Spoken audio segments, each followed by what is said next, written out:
Isang mapagpalang umaga muli po sa bawat isa. Brother Rajan Garing po, isang mangangaral ng salita po ng Panginoon. Ano po, salamat po sa Diyos. At ngayon po tayo ay may buhay pa din patuloy. Nakaka-survive malapit nang matapos ang taon na 2020 at ang Diyos po ay nananatiling tapat po sa bawat isa po sa atin. At ngayon po ay muli tayo ay mag-aaral ng salita ng Diyos at ibahagi ko po sa inyo ang isa pong talata mula po sa Biblia na naakma po sa mga panahon po ngayon dahil malapit na ang Kapaskuhan. Ito po ay nasa Marcos chapter 12 verse 28 to 31. Ito po ang sabi ng Biblia. At lumapit ang isa sa mga iskriba. Ang mga iskriba po ay mga taga-kopya po ng scriptures o ng Bible po ng mga panahong yon. Lumapit po ang isang iskriba at nakarinig ng kanilang pagtatalo at palibas ay nalalamang mabuti ang pagkasagot niya sa kanila, ay tinanong siya, ano baga ang pangulong utos sa lahat? O ano yung pinakadakila na utos sa lahat?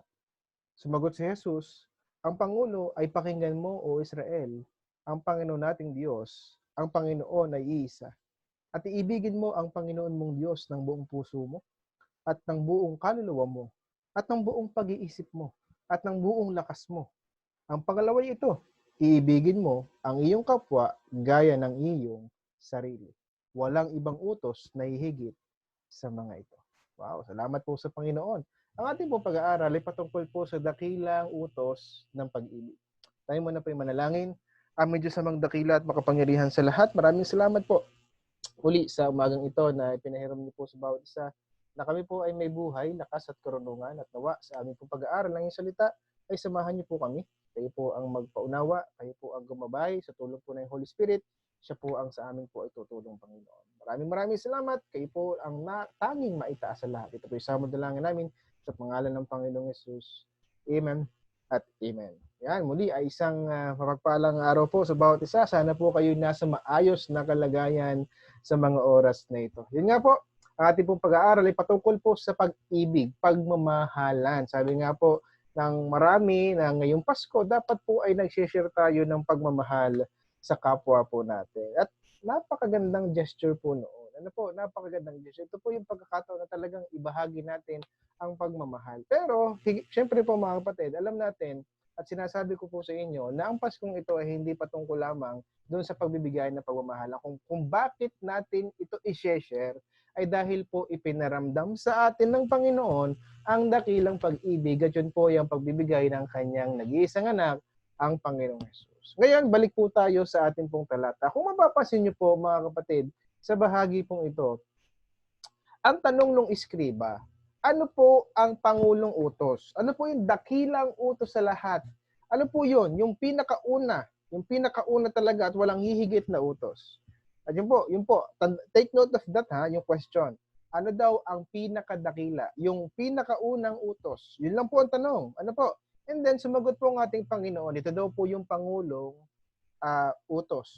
At ito po ay quotation po niya from the Old Testament. Pakinggan mo, O Israel, ang Panginoon nating Diyos, ang Panginoon ay iisa.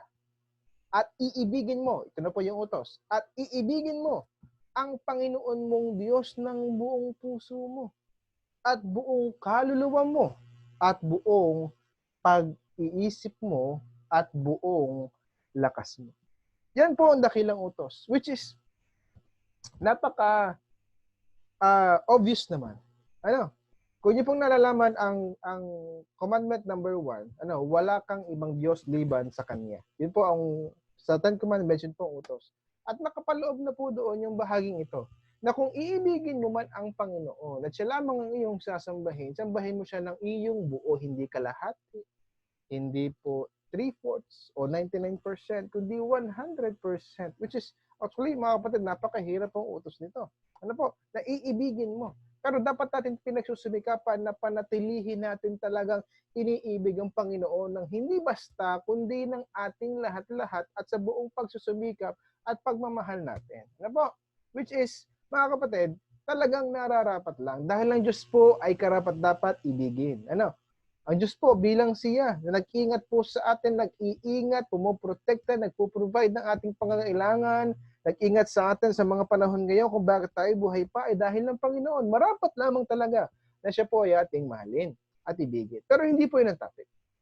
Binanggit ko lamang po yun upang linawin ang bahaging ito. Ang gusto ko pong bigyang diin at pansin talaga sa ating pong pag-aaral ay yung bahaging ito. Alin yun?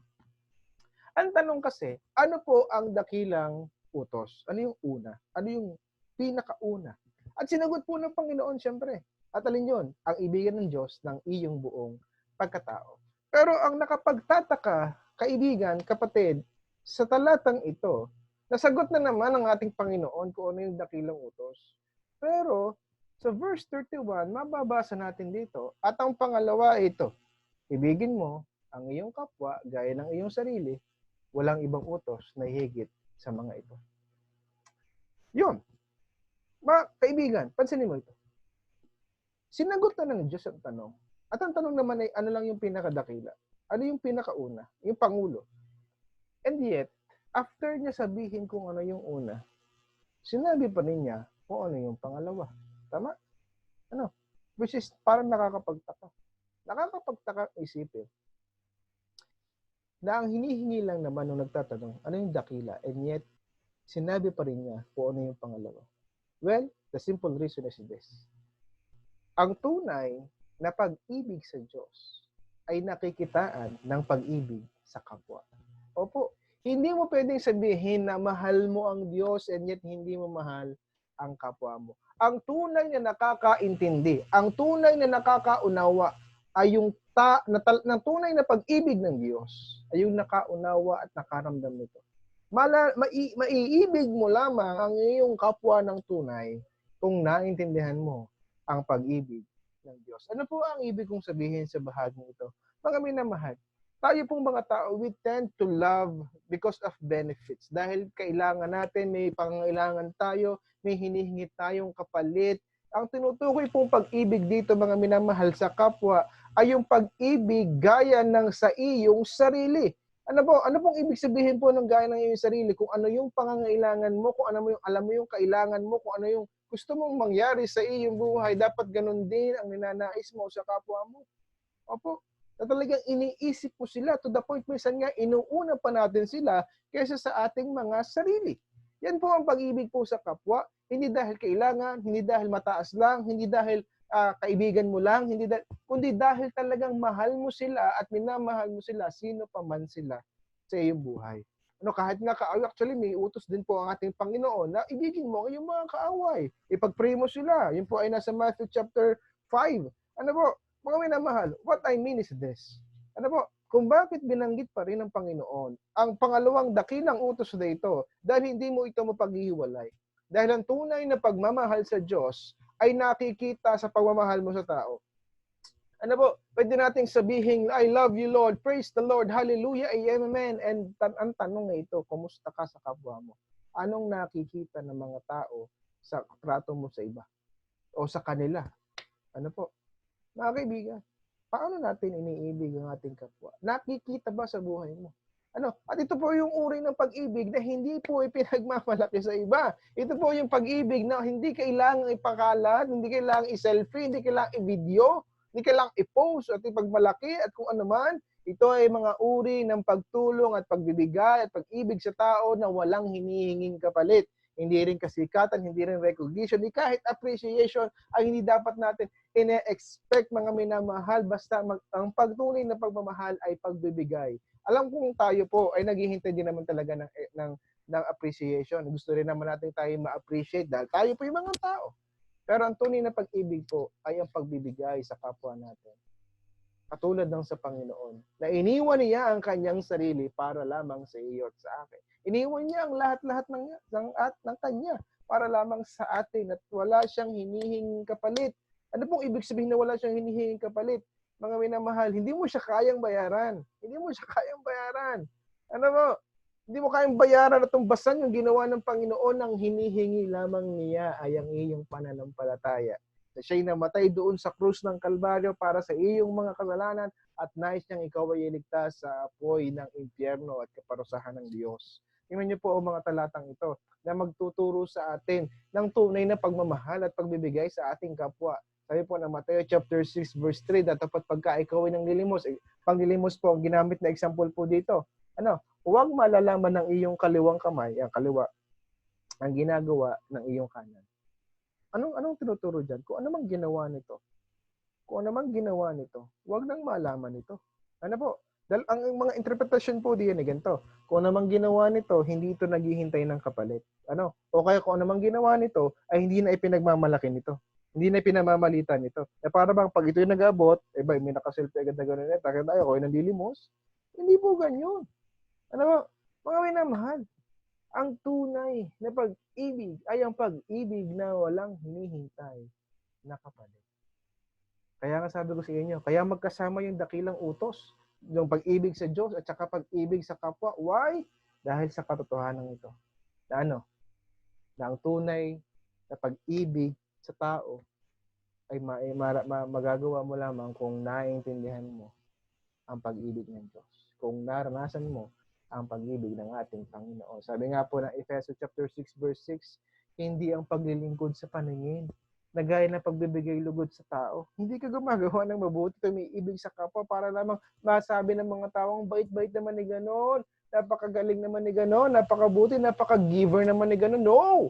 Kundi bagkus gaya ng mga alipin ni Kristo na ginagawa mula sa puso ang kalooban ng Diyos. And Colossians chapter 3 verse 23, ano mang iyong ginagawa ay gawin mo ng buong puso. Na gaya ng sa Panginoon at hindi sa mga tao. Ginagawa mo ito para kay Jesucristo. Why? Pinasasalamatan mo siya. Bakit po gustong tulungan ng taong to?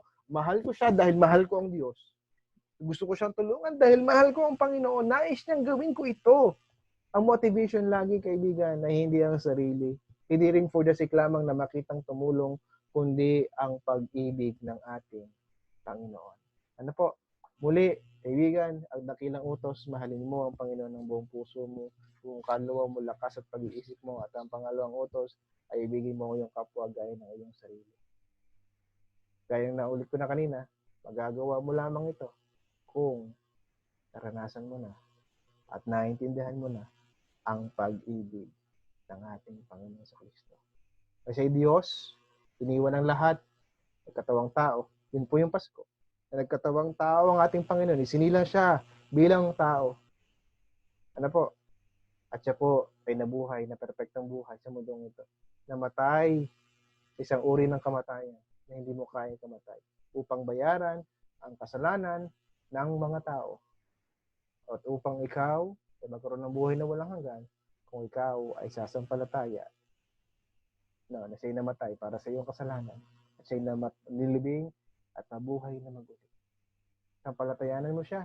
At ang pangako niya, John 3:16, magkakaroon ka ng buhay na walang hanggan. Muli, maraming salamat po.